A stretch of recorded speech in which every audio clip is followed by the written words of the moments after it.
Okay. This is my last review for the night. Um, I am going to be reviewing the video game Bioshock. This game was made in, was it, did it come out like 2007, I think? And when it first came out, I was really into Halo. It came out the same year as Halo, around the same time as Halo. And, I was a big Halo fan back then. I still am a pretty big Halo fan, but I'm not as much as I was back then. And I played Halo, and I loved it dearly.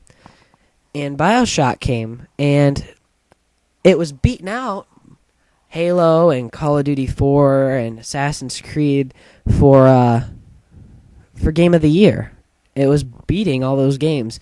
And from all the stuff I saw from it, I was like, it looks just like a regular one-player, only campaign shooter. It didn't look anything. It didn't look like anything really special from what I saw of it, and I was very puzzled just because it didn't. It was getting all these Game of the Year awards, and it looked. Everybody's talking about how amazing it is, and how it's one of the best games they played in their life, and like I'd kill for this game, and I was like, I don't see that in that game at all. I don't think it's that great, and so I kind of had this grudge against Bioshock when it first came out. But then once I started getting a little less into Halo, I still play Halo, but not as much as I used to. But I started getting into other games besides like Call of Duty 4 and Halo, and so I got the demo for Bioshock. The free demo, which, by the way, if you have Xbox Live, download that demo. It's free if you haven't played the game. And I downloaded the demo, and I was just immersed into this completely amazing video game that I never knew would happen. And it was just amazing. Just from beginning to the end of that demo, I was begging for more, and I was super excited just from the demo. So I totally was psyched, and I rented the game, and I played the entire game, and it is probably one of the best video games I've ever played.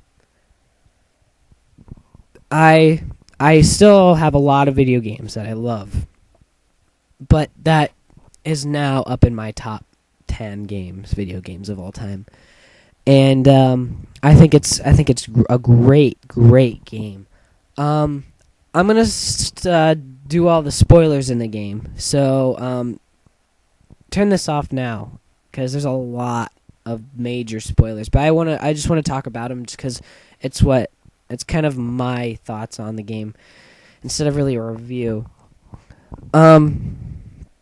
So the story is you are this guy named Jack, and it starts you off when you're on an airplane, and he's talking about his family and about how he says, my family told me, son, you're special.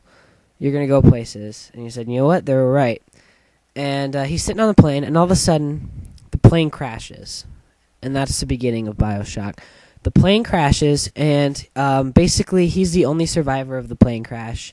And he ends up in the water, and he's swimming, and he finds this tower that is just this dark tower. And he goes inside, and it leads him to this basically sanctuary of this guy. It has a quote from this guy named Andrew Ryan. And so it's kind of confusing. You get to there, and you find this thing, and it's called a bathysphere. And you go, basically it takes you underwater. While you're submerging underwater, a projector screen comes up, and it's a message from Andrew Ryan. And basically what he is he was a scientist that hated the world for relying on answers through religion and through just things like that. And he was sick of all the kings and the gods and he basically just wanted it to be man. Actually, the quote was, "No kings, no gods, only man."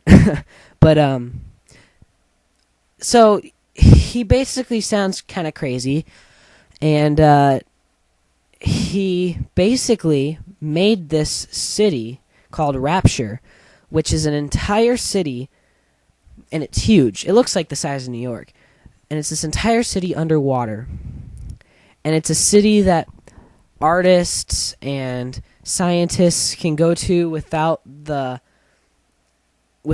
people bothering your plans of theories, and you can do all you want with science and your art, and basically get away from religion and all of that. And so that's all you really know so far.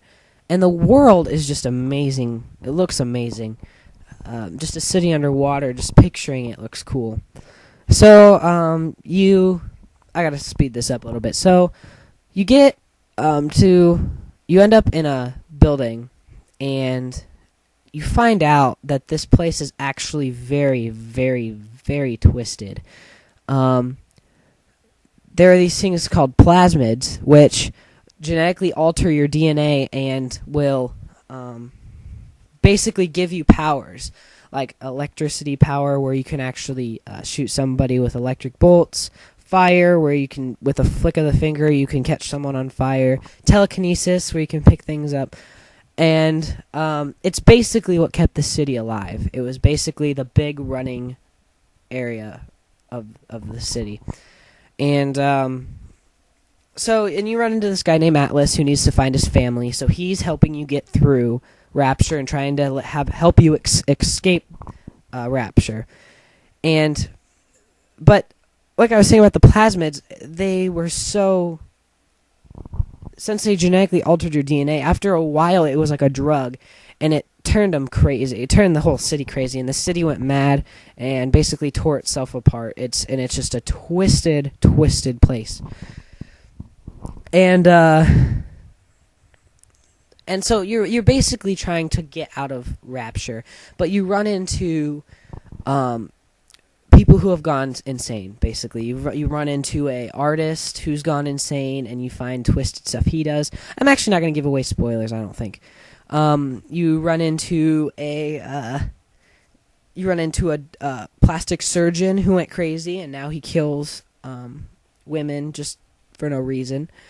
And you're basically trying to just find keys from them to get farther into Rapture and escape. And basically, you're supposed to help Atlas find his family, and stuff happens to where he wants you to kill Andrew Ryan. So you eventually meet up with Andrew Ryan, and then that's when the plot twists. And basically, I'm just going to leave you there. I don't think I'm going to have any spoilers for this, just because I don't really want to spoil it. And so if you do want to know the ending, either buy the game or go onto Wikipedia. But it's just an amazing game. It has so much depth, and it really focuses on story, and plus really, really fun gameplay and really great characters. And so that just makes me super excited for Bioshock 2, which will be coming out February 9th, 2010, which takes place 10 years after. This game takes place in 1960, so the next game will be taking place in 1970, but everything will still have a 50s vibe to it, because the city really fell under in 1959, and nothing's changed down there since. So everything that's still alive down there is dressed in the 50s. And so you take place as the first prototype Big Daddy, which you'll have to look up. And so I'm excited for that. So I really, really recommend this game. I really recommend you buying it. Definitely buying it. Not a lot of replay value, but it makes you want to replay the game. Just play through the campaign a bunch. But that's about it for this review.